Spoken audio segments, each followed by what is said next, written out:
Welcome to another video, family. As always, I'm about doing my Father Yah's work. Today I'm going to be addressing the Earth's plane's most ancient pandemic is mass demonic possession and fallen angel, Nephilim, and reptilian human hybrid bloodlines ruling on the surface of this planet. Okay, so all this talk now going on with COVID-19, we must remember that the most ancient pandemic is the demonic possession and the fallen angels being cast down to this earth plane. Okay, that is the most ancient pandemic. Okay, where the scripture says that the fallen angels were sentenced to roam this plane. Okay. Also, I think that's a play on words. Rome, R-O-A-M, with R-O-M-E, Rome, the empire. Okay, that's very interesting.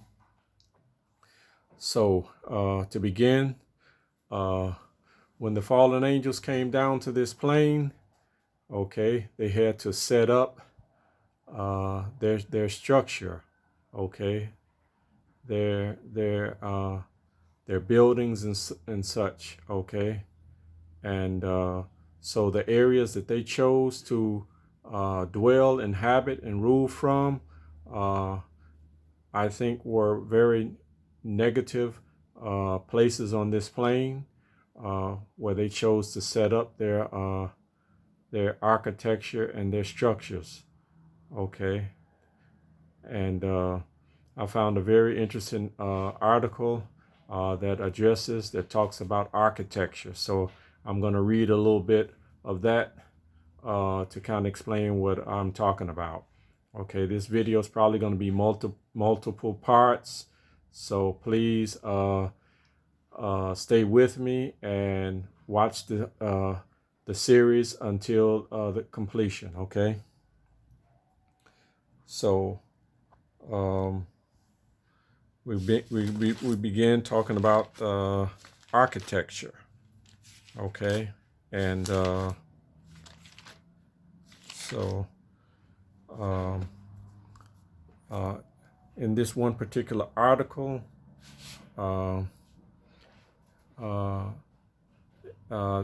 it addresses the white supremacist torch rally at the University of Virginia on August 11th, 2017. Okay, where it states, this article states, America's third president, Thomas Jefferson, was a self-trained architect, that's another word for mason, who used classical building principles to build his home, Monticello, and the University of Virginia, okay, whose rotunda was modeled on the Parthenon. Behind his architectural preferences was a belief that the white Americans were the ideological descendants of white Greeks and Romans, which also implies that they worship those Greek and Roman gods. Okay, Jefferson often cited the superior Greek and Romans' enslavement of multitudes as a justification of the American system of slavery. The University of Virginia was conceived, at least in part, as a training ground for statesmen, white, male, and educated to completion in the classical tradition. These University of Virginia alumni were to hold positions of power in a Virginia which can accurately be described as a white supremacist regime. Okay, now this information is coming from Sarah Teet's essay, Classical Slavery and Jeffersonian Racism. White sons of the white planter class who were heavily dependent on the enslavement of Africans, the torch rally symbol that they held in University of Virginia on August 11, 2017, was a symbol that white supremacy has always lurked in these spaces. Okay, the spirits and I want to say it, early spirits of the fallen angels and their demonic Nephilim offspring, the early spirits of Greek and Roman antiquity. Okay. Republican principles of democracy and personal white power ramped up even higher. Okay. A plantation house, looks like a Roman temple. And who lives in temples but the gods? Okay. The World's Columbian Exposition in 1893, Chicago reestablished neoclassical styles architecture as the byword for authority and class, featuring the White City, a campus of neoclassical Beaux Arts style structures gleaming white to mimic the worn Roman ruins. U.S. citizens demanded American architects and landscape designers design public buildings evocative of the military and cultural might of Imperial Rome, rather than the simplicity of earlier republic. Okay. So the World's Columbian Exposition in Chicago in 1893 was a projection of power and wealth, signifying that America was a world empire by the 1890s. Okay. And of course, we know the spirit behind this was the fallen angels. Okay. Now let's specifically go to Los Angeles. Many mansions and things of that nature were built by the so-called wealthy, many who came from the East Coast of the United States, who came to California, which I say is Babylon. Los Angeles, the city of fallen angels. Okay. Architecture, Los Angeles, temples to white supremacy. Okay. Have a little patience with me. I'm going to fix my camera here. Okay. To cement their social status, wealthy landowners and movie moguls modeled their homes after southern plantations, which we just said were modeled on the Greeks and Romans cultures. Okay. Phineas Banning, known as the father of Los Angeles Harbor, arrived in Southern California via cargo ship in 1851, a native of Delaware. In 1864, they started construction on a southern plantation style Greek revival mansion in Portside, Wilmington. The home soon became the center of an imitative elite society. They gave many banquets and balls, dinners, and receptions. As the Anglo-American population exploded in Los Angeles County during the last 2 decades of the 19th century, they would increasingly mimic Banning's ideas, bringing colonizing architectural principles to the land of Mexican and Spanish structures. Newly moneyed or simply middle-class homeowners, business owners, and government officials built, embracing a style that had been used for decades by those who believed in patriarchal American exceptionalism and white control of the Great Republic. Architecture is a very effective way of fashioning one's identity.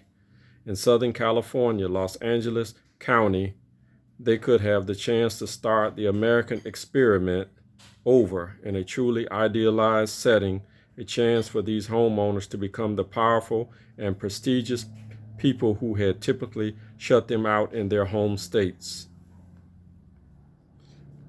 They had a belief that manifest destiny had brought new American settlers to these sunny shores. Okay. So-called democratic buildings, and I say Democrat is democrat. Okay, those possessed by demons. Democratic buildings in Washington, D.C. and the original American colonies were constructed to signify so-called liberty and equality, but were built mostly by enslaved Africans. Okay. And once again, I say these so-called enslaved Africans were Israelites. Okay. So with that, I'm gonna continue because I'm already past the 10-minute mark. So let's continue. Okay. Let's see.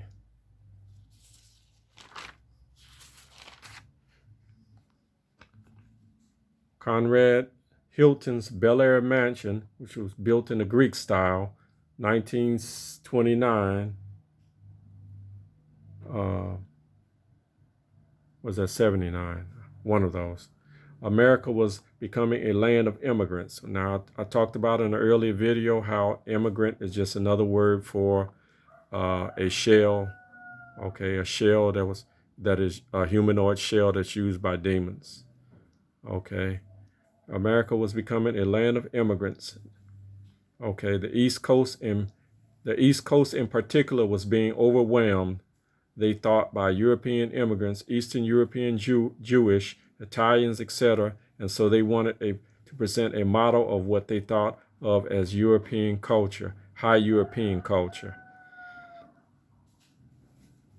A man who seems to have realized the transformative power of a neoclassical home in 1900 St. James Park was John Eldridge Stearns, who had made a small fortune in the Midwest, who came to Los Angeles ready to make a big social impact. Another standout was Sunshine Hall, built for Jeanette Donovan in 1910, a Roman temple portico with Ionic or Greek columns. Okay. The Beaux-Arts designed classical motifs allowed insurance companies, banks, and other financial institutions to give the impression of longevity and stability. Okay, examples were 1893 Farmers and Merchants Bank, was started since 1871, a classical revival temple in downtown Los Angeles, designed by Morgan and Walls. The city of Pasadena had the most grandiose neoclassical style setting by the wealthy white retiring Midwesterners striving for Christian identity and gentility mixed with a sunny status. The city center of Pasadena was laid out based largely on the city beautiful principles. Okay, the center was capped off by 1927 Palladio-style Pasadena City Hall. The Wrigley Mansion, now home to Tournament of Roses, dotted the framed Millionaires Row of Pasadena and moneyed enclave of San Marino. Okay. And also real quick, if you look at the designs of the White House and the U.S. Supreme Court building and a lot of the other very important government structures, museums and things of that nature, you'll find that they're all built in the neoclassical, neo-Greek, Roman style, which is used by the fallen angels and demons to inhabit. Okay, so that is the physical way that fallen angels and demons inhabit structures. Okay, now the next video I do is going to be talking about the legal or spiritual ways that they inhabit and control the United States. Okay, because they do, even though they're in rebellion, demons and fallen angels actually have to follow the laws of the Most High Yah.